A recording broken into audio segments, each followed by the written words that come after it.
It was dying, but it still tried to fly. I found a tiny bird on the ground. Its wing was twisted, broken. It couldn't fly anymore. It was barely alive, but then it did something that left me speechless. I gently picked it up, hoping to save it, but deep down I knew it wouldn't make it. Still, the bird didn't give up.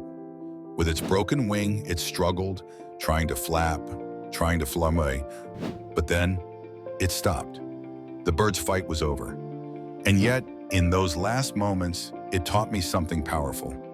Even when life breaks you, trying matters more than anything. That little bird reminded me that strength isn't about winning.